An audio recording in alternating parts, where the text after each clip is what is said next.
School of Foreign Service at Georgetown, which is really nothing more than a diplomatic corps to implement the foreign policy of the Jesuits towards their world government out of Jerusalem. Jesuit Edmund Walsh was there at Versailles to make sure that Germany was blamed for World War I unrighteously, so that would guarantee war in 20 years. Edmund Walsh was in Bolshevik Russia, and I have a picture of him in my book speaking with Gregory Zinoviev, who was one of the top 4 Bolshevik Jews there in Russia. And when Walsh was there under the guise of bringing food and aid to the suffering Russian people with the Papal Relief Fund and then the American Relief that gave $70 million to the Bolsheviks, meanwhile, Edmund Walsh was setting things in order. In 1922, he was there for almost 2 years. He made Joseph Stalin the secretary of the Communist Party, who was a Gentile, trained by Jesuits disguised as Orthodox priests in Tiflis. And so Walsh set up the Bolshevik government, and it was also the Jesuits who were involved in changing from the Julian calendar to the Jesuit Gregorian calendar in Russia, because it was a Jesuit, Christopher Clavius, who set up the Gregorian calendar. And then he brings in, then Edmund Walsh is right there in the Congress pushing FDR and encouraging FDR to extend Lend-Lease to Russia, to Stalin's Russia, that gave them $11.3 billion worth of infrastructure and army material.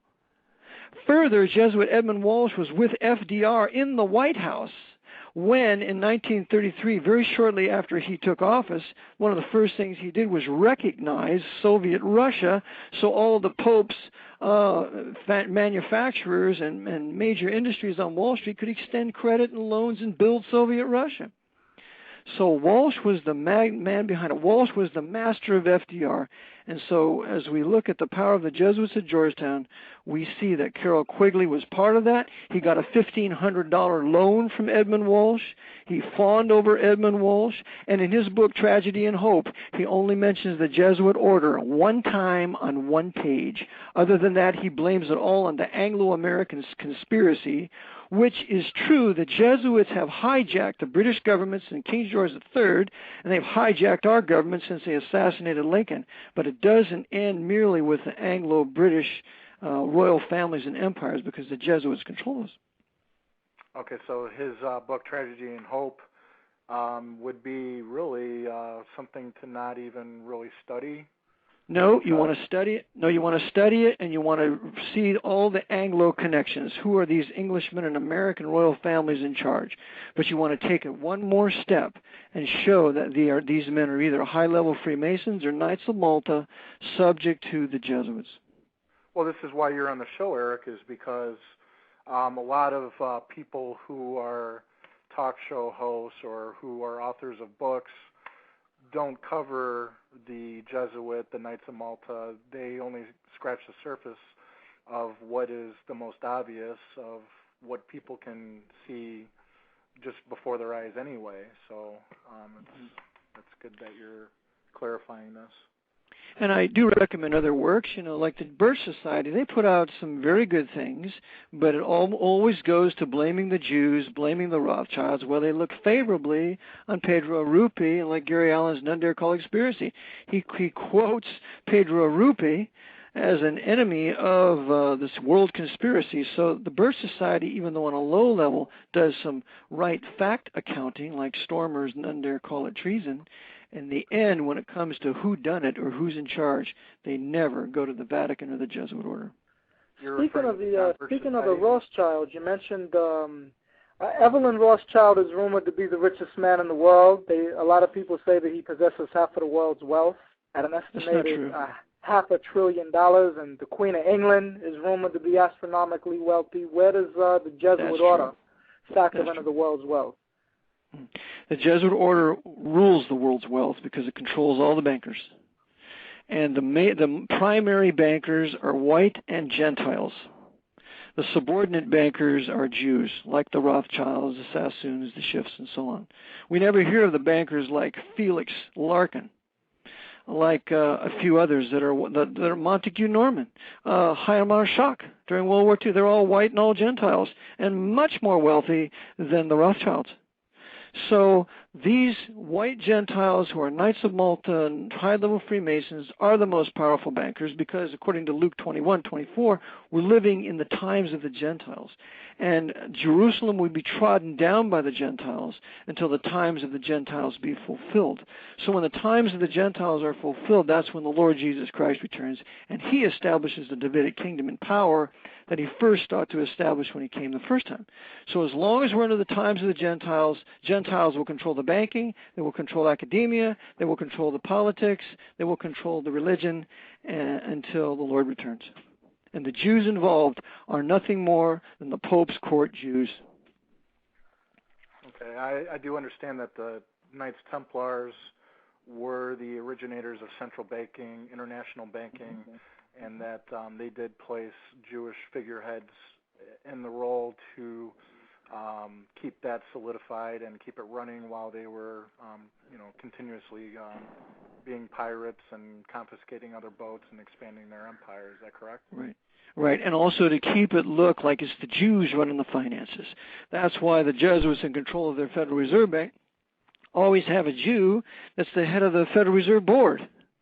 But they never tell you about the heads of the Federal Reserve Bank in New York, like William J. McDonough, who is an Irish Catholic, a Knight of Malta, and a member of the CFR, because that's the bank where they hold all their gold bars. There are in excess of 600,000 gold bars there that they've swindled us and all the other nations out of. So they always keep a front Jew in your face like they do in Hollywood, while at the same time, in the back, they're running things. They do the same thing with the mafia. They have Meyer Lansky up front. It looks like, according to Michael Collins Piper and all these other guys, why, it's the Jews that run the mafia, but it's not the case. They are merely bookkeepers, and those that are running the mafia are Gentiles. Now, the creation of Switzerland, right there in front of our face, you see the Templar flag. And that's the headquarters for international banking, would you say? That's correct. The Switzerland, in its inception at the time of the Reformation, was known as the Thermopylae of Europe. Switzerland was the first place to experience, actually Geneva was the first place to experience true national independence because of Calvin and the other reformers that were there, when God intervened to break the temporal power of the Pope there. But over time, Switzerland became compromised in 1847-48. Switzerland expelled the Jesuits, and the Jesuits fomented a civil war in Switzerland. And sometime after that, they took control of the Swiss government and made a new seal for the city of Geneva, where you see the Jesuit sunburst, and you see another symbol that's very much Jesuit or Masonic.